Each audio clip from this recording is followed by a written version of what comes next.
बहु प्रतीक्षित भापुर ब्लॉक फतेगढ़ श्रीराम पहाड़ उपरे निर्मित श्रीराम मंदिर प्रतिष्ठा उत्सव आसंता 21 तारिख में अनुष्ठित हेब। एही अवसर में 4 दिन व्यापी विभिन्न आध्यात्मिक कार्यक्रम अनुष्ठित हेब।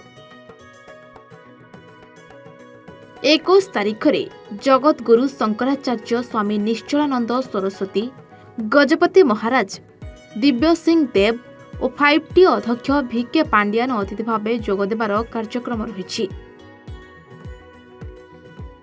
श्रीराम सेवा परिषद सहयोग रे आज नयागढ़ स्थित नीलमाधव कल्याण मंडप रे अनुष्ठित सांबादिक सम्मेलन में गोवर्धन पीठर कर्मकर्ता शंकराचार्य गस्त संपर्क में स्पष्ट करथिले। पीठर राष्ट्रीय मार्गदर्शक पंडित मातृप्रसाद मिश्र, विश्वनाथ रथ शर्मा, सौरीरंजन पंडा प्रमुख शंकराचार्य गस्त संपर्क में सूचना प्रदान करथिले। नयागढ़ जिलार साधु सन्थ मध्य एही कार्यक्रम में सामिल हेबे। भापुर पंचायत समिति उपाध्यक्ष वेणुधर प्रधान मंदिर निर्माण संपर्क में अवगत कराइथिले। 21 ରୁ 24 तारिख पर्यंत मंदिर प्रतिष्ठा संपर्कित विभिन्न नीति अनुष्ठित हेब। जगतगुरु एक 2 दिनिया गस्तर नयागढ़ जिलार फतेगढ़ को आगमन करुछंती। सौभाग्य आपण मानकर भगवान रामलालांकर अमृतमय मंदिर नयागढ़ से टापू पर्वत उपरे निर्माण सरीची।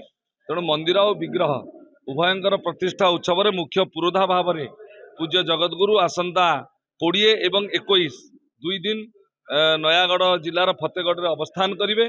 फतेगढ़ स्थित श्रीराम मंदिर प्रतिष्ठा बड़ धूमधाम रे पालन हम से आम श्रीराम सेवा ट्रस्ट तरफ आमर पूज्य जगतगुरु शंकराचार्य निमंत्रण होती आसपाई आमको अनुमति देती। पुरी गजपति महाराज आसपाई अनुमति मिली।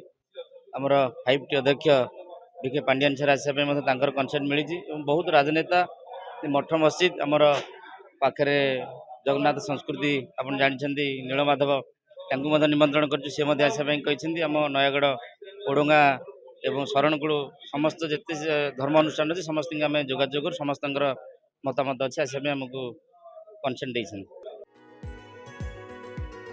नयागढ़ मानस कुमार साहू रिपोर्ट A1 ओडिशा।